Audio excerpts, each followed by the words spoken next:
It has been 10 years since Sherlock first aired on television screens. This is a show which was developed by Doctor Who writers Stephen Moffat and Mark Gatiss. The show is a retelling of some of the most famous cases which Sherlock Holmes and John Watson worked on, but it was made for modern times. It is essentially Sherlock Holmes in the 21st century instead of the 19th century, which was the original time frame for Arthur Conan Doyle's character. Sherlock stars Benedict Cumberbatch as Sherlock Holmes and Martin Freeman as Dr. John Watson. Each instalment is presented in 90-minute TV films. The first of all of these is A Study in Pink, which is a retelling of the original story, A Study in Scarlet. The episode starts with John Watson seeing a therapist after returning home from military service in Afghanistan. He is trying to readjust himself to the normal world again. He soon meets Sherlock Holmes in St. Bart's Hospital. Sherlock is looking for a flatmate for 221B Baker Street, and lo and behold, Watson becomes his flatmate. If none of this happens, then we don't have a story and we don't have a series.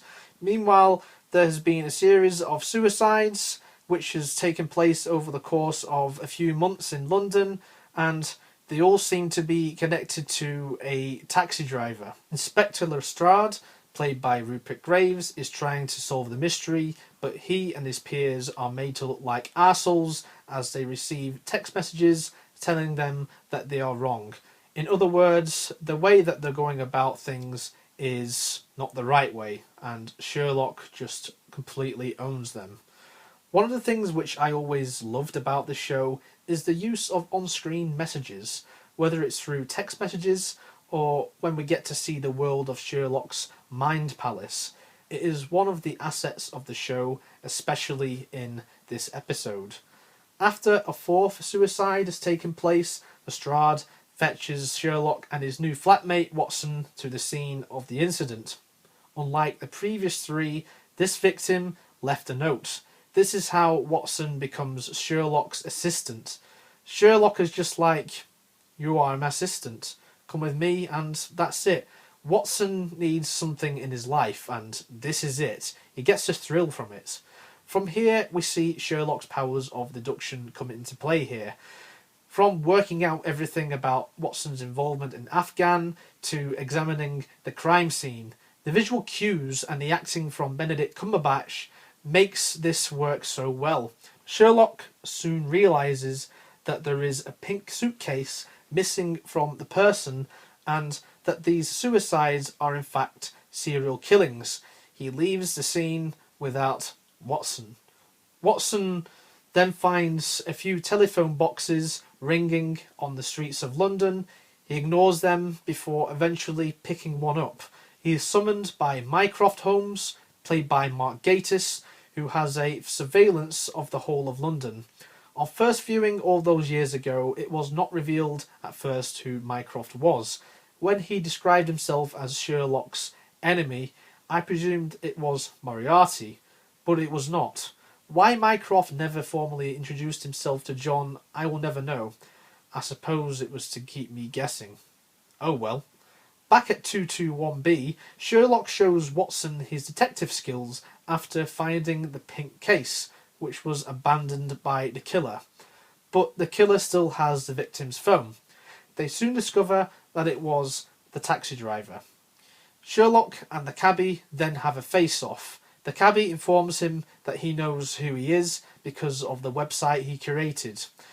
The taxi driver then explains his schemes by delivering 2 bottles with pills. One is a bad one is a good one. You die if you take the bad one, and you live if you take the good one. Part of the game is the taxi driver takes one of the 2 pills.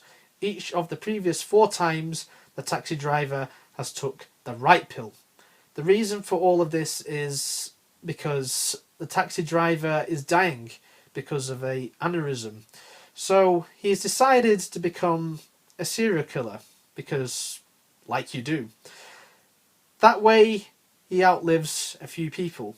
In his mind, he has nothing much left to lose. Each kill he gets, money goes to his kids from his sponsor.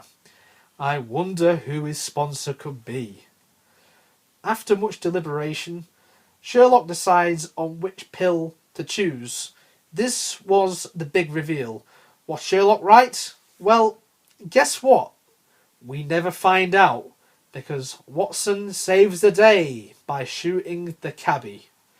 In his dying breath, he reveals that it was none other than Moriarty who was the sponsor. After the police take the body away, Mycroft arrives on the scene. He and Sherlock share some not-so-brotherly love. Sherlock wants to know who Moriarty is, and that is A Study in Pink. At the time of broadcast in 2010, this was an outstanding piece of television. 10 years on, it still holds up well. The characters are engaging, some more than others, the dialogue is pretty witty, and the acting from our two main leads is superb. It's no wonder that these two have become big household names for today. For an episode which started off the whole series, I say that this is still very good. Admittedly, I enjoyed this episode much more back in the day, mainly because we have never seen Sherlock Holmes like this before, and obviously in retrospect I've seen this before, so I know what's going to happen. But still, I think that the way that the plot works out, how everything is written and how Sherlock deduces everything, it is very, very good. If I have any complaints, then I would say that I would like to have known if Sherlock was indeed right about the pill, because we never find out, and in subsequent episodes we still didn't find out.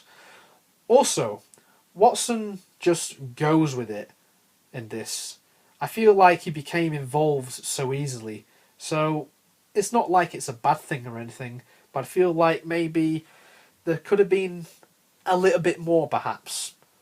Apart from that, A Study in Pink stands the test of time as being one of the best opening episodes to a British TV show in the 21st century. If you enjoyed this video, then please leave a thumbs up, comment below, tell me what you think of Sherlock as a whole, and if you're new to the channel, then please hit that subscribe button. As always, take care and stay tuned for more videos on this channel. Bye for now.